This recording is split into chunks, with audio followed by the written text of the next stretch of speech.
반갑습니다. 반갑습니다. 부자노동자입니다. 이번 시간에는 저번 시간에 하던 거 예상 문제 몇 문제 더 풀어보고 수화 특성에 대해서 배워보도록 하겠습니다. 예상 문제. 피부각구 용접봉의 용융 속도를 나타내는 식은 무엇일까요? 답은 1번이 되겠죠? 1번. 용융 속도라는 것은 아크 전류 곱하기 용접봉 쪽의 전압 강화가 되겠죠? 네. 그러면 문제가 이렇게 나올 수도 있어요. 피복압구 용접봉에서 용접봉의 용융 속도와 관계 있는 것은 뭐 1번 용접봉 쪽의 전압 강화, 2번 용접봉 쪽 모재 쪽 전압 강화, 3번 아크 기동 쪽 전압 강화, 4번 용접기 쪽 이런 식으로 나올 수가 있다는 거죠. 그럼 답이 뭐겠어요? 용접봉 쪽의 전압 강화다. 이렇게 할 수 있겠죠? 네. 자, 예상 문제 하나 더 풀어볼까요? 용접 시 아크 길이가 짧아지면 일어나는 현상은 어떻게 될까요? 용접 아크 길이가 뭔가 볼까요? 용접봉이 이렇게 있으면요. 이게 모재예요. 모재라는 것은 우리가 용접할 거잖아요. 여기 이 모재하고 이 모재를 이 A라는 모재하고 B라는 모재를 두 개를 용접해 보려고 그래요. 그러면 요 용접봉 끝에서 모재까지 이렇게 아크가 발생하잖아요. 이렇게 아크가 발생하는데 여기서 여기까지 거리 이거를 아크 길이라고 한다 그랬죠? 아크 길이가 일단 길면 어떻게 되겠어요? 길면 여기서 이렇게 스패터라는 게 튀어요. 용접하다 보면 스패터가 튀는데 스패터가 많이 튑니다.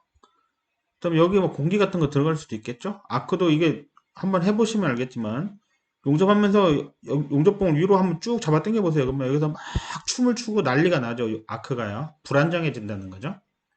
자, 그러면 아크 길이가 짧아지면 어떤 일이 벌어질까요? 아크 길이가 이렇게 짧아지면 실제 용접할 때 아크릴이 짧으면 짧을수록 좋습니다. 제가 해본 바로는 그래요. 왜 그럴까요? 일단 스패터가 튈 수가 없잖아요. 튈 공간이 사라지죠. 스패터가 그렇게 많이 안 튑니다. 또 용접부에 공기가 흡입되기도 쉽지 않죠. 공기가 들어와야 되는데 아크릴이 짧으니까 여기 틈이 별로 없어서 들어오기가 쉽지 않죠. 아크가 어때요? 아크가 안정되겠죠? 왜 아크가 안정되나요?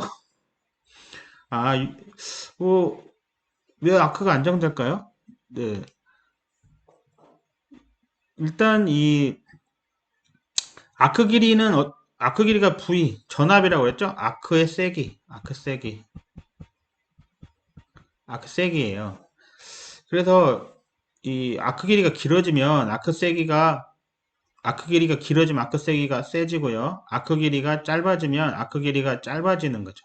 그러니까 아크 길이가 아크 길이가 아크 길이가 길어지면 아크가 세져요. 근데 아크 길이가 짧아지면 아크가 아크 세기가 전압이 내려가요. 이 실제로 하면 이렇게 되거든요. 그러면은 아크 세기가 세야 용접 잘 되는 거 아니에요? 이렇게 생각할 수 있는데요. 맞습니다. 맞아요. 그래서 처음에 이 용접봉을 킬 때는 아크 길이를 약간 길게 해야 됩니다. 안 그러면 어떻게 돼요? 들러붙어요. 왜 들러붙어요? 아크 세기가 약하니까 들러붙어 버려요. 그러니까 처음에 용접하려면은 아크 이렇게 막 들이붓는 사람 있잖아요. 아크 일으키자마자 막 들어붙잖아요. 두세 번 하고 나면 막 이거 때려쳐야 되나 막 이런 생각 들잖아요. 그러니까 처음에는 아크를 일으켰을 때는 아크를 이렇게 일으켜서 아크 길이를 길게 해서 아크가 안정되면 그때 넣어야 됩니다. 아크 길이를 짧게 하면 어떤 일이 벌어져요? 아크 세기는 줄어들죠? 아크 전압이 내려가면요.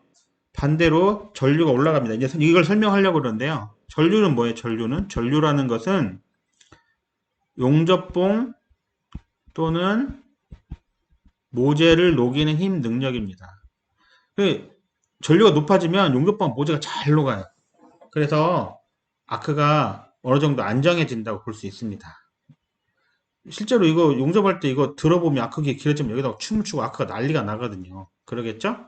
자, 발열량이 적다. 답은 이제 발열량이 적다인데 발열량이라는 거는 Q는 0.24 I 제곱 RT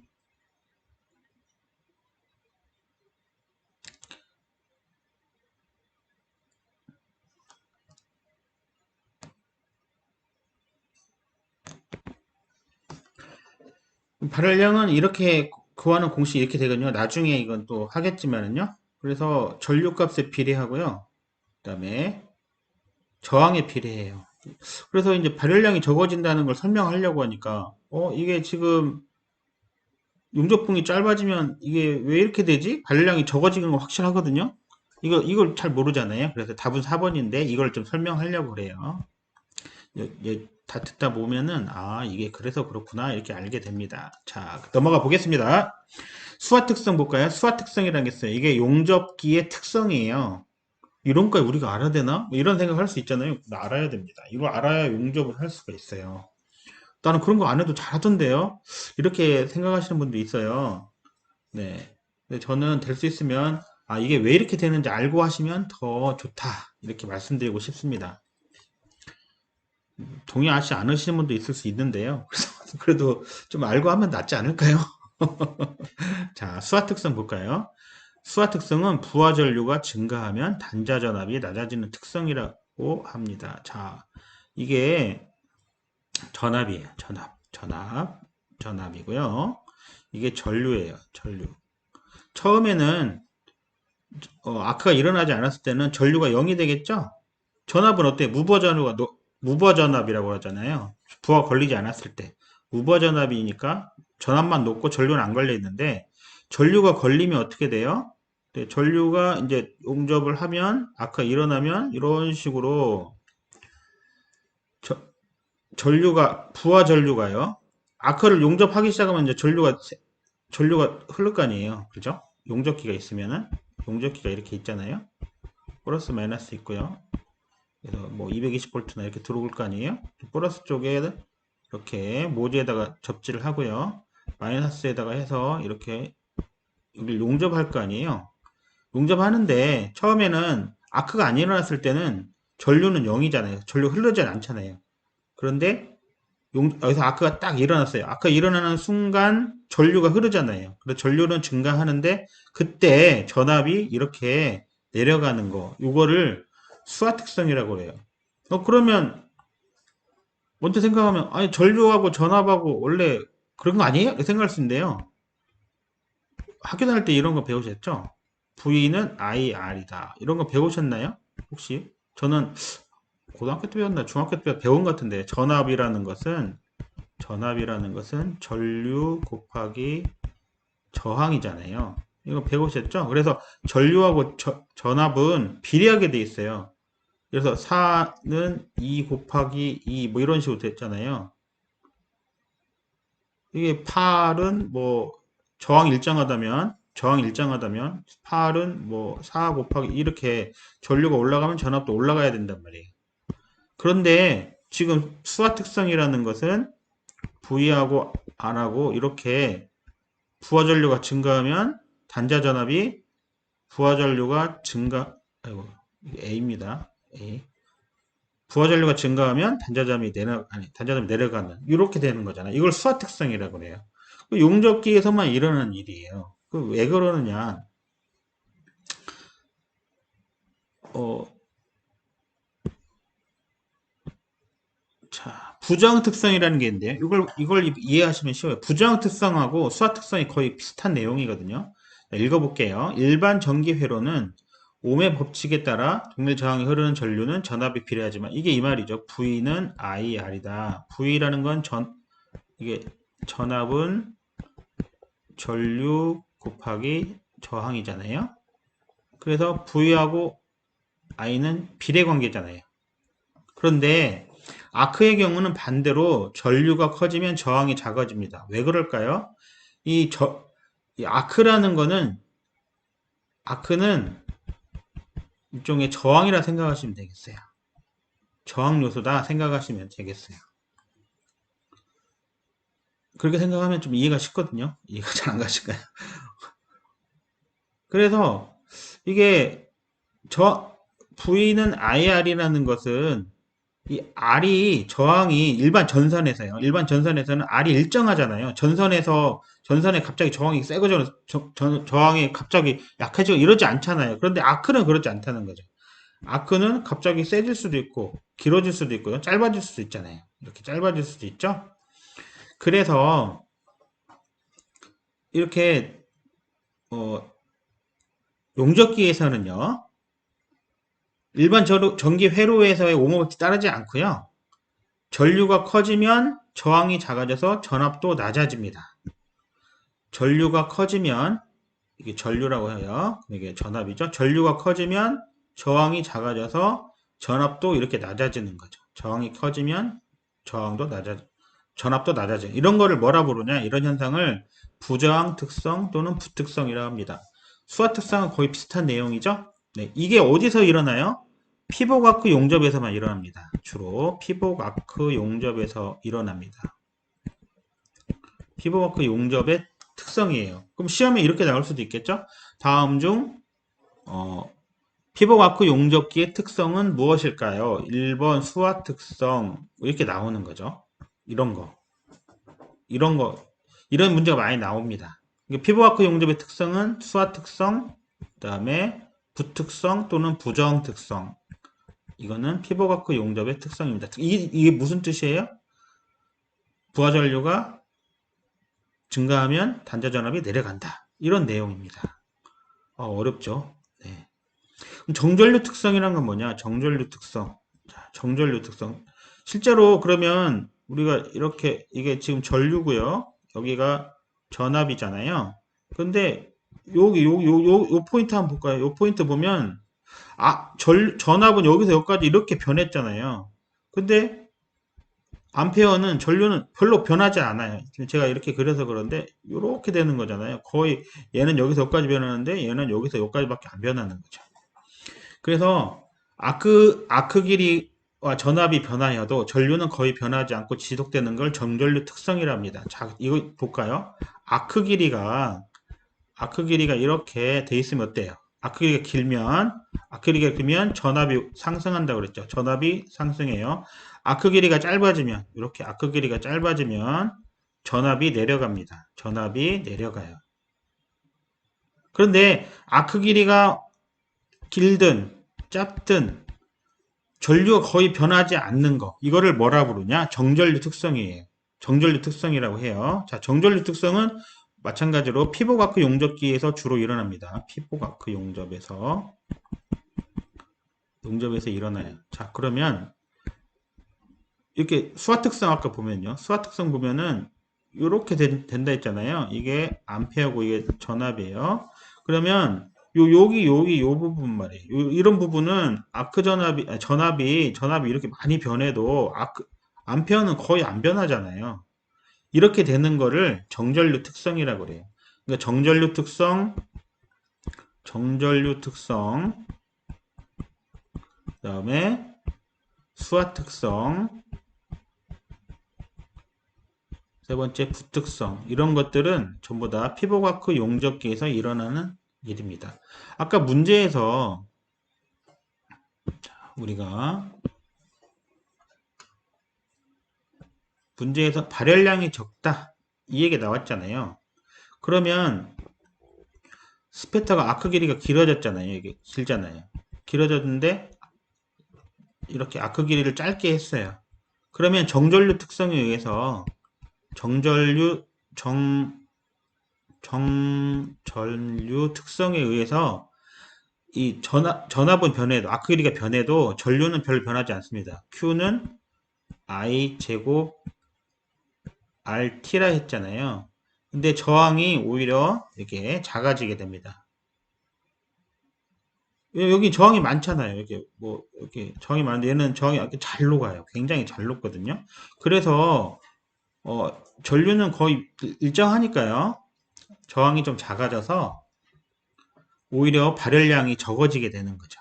실제로 해보면요. 아크길 기르면 엄청 달궈지고 뜨거워지고 용접도 잘 안 되고 그러는데 아크길을 짧게 해서 용접하면은 오히려 발열량이 적기 때문에 덜 휩니다. 실제로 해보면 그래요. 아크길을 길게 해가지고 하면 거기 불량도 생기고 외부에서 이렇게 공기가 들어갈 수도 있고요. 스페터도 엄청 튀고요.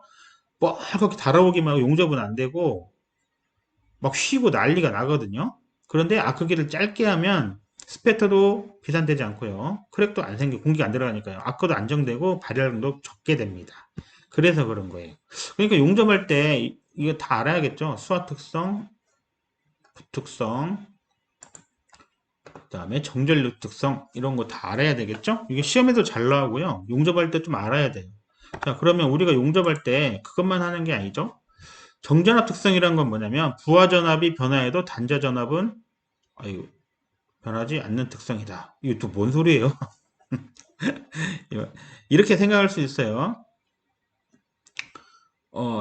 전류값은 여기, 지금 전류값은 여기서 여기까지 변하잖아요. 근데 어때요? 전압은 별로 안 변하죠. 전압이 거의 일정하다는 뜻이에요. 그럼 전압이 뭐예요? 전압은 아크 세기죠. 아크 세기.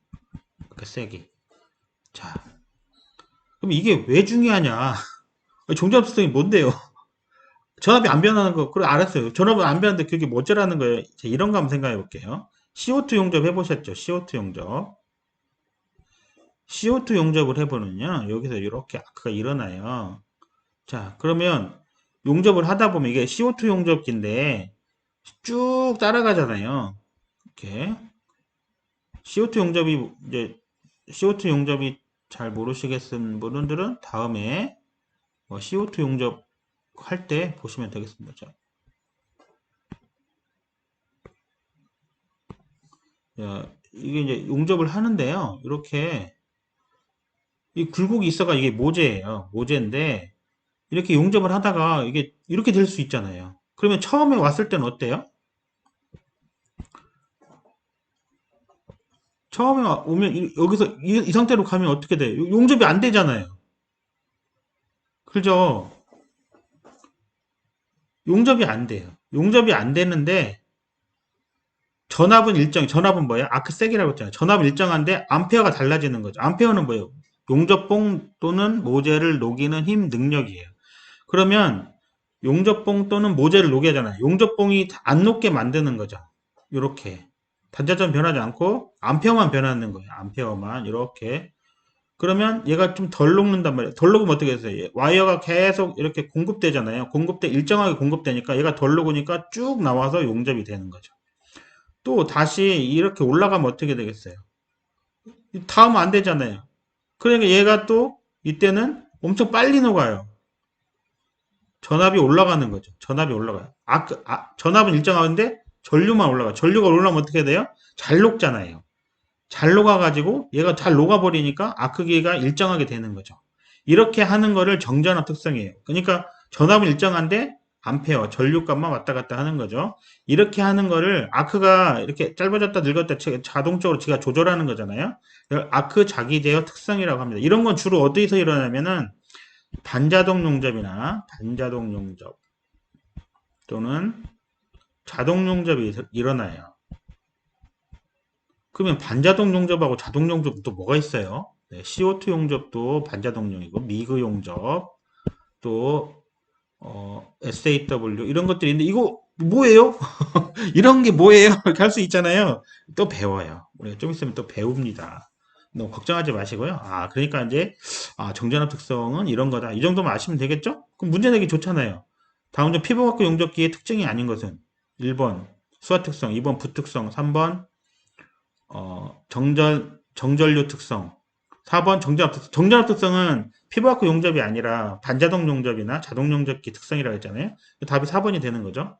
문제가 이렇게 나오는 거예요. 자, 그럼 문제 한번 풀어볼까요? 용접기의 특성 중 부하 전류가 증가하면 단자 전압이 저하되는 거, 이렇게 되는 거. 이거 수화 특성이란다 했잖아요. 용접기의 특성 중 부하 전류가 변하여 단자 전압이 거의 변하지 않는 거. 단자 전압이 변하지 않는 거. 전압이 일정하니까 정전압 특성이죠. 자동 용접기 특성이라고 했죠.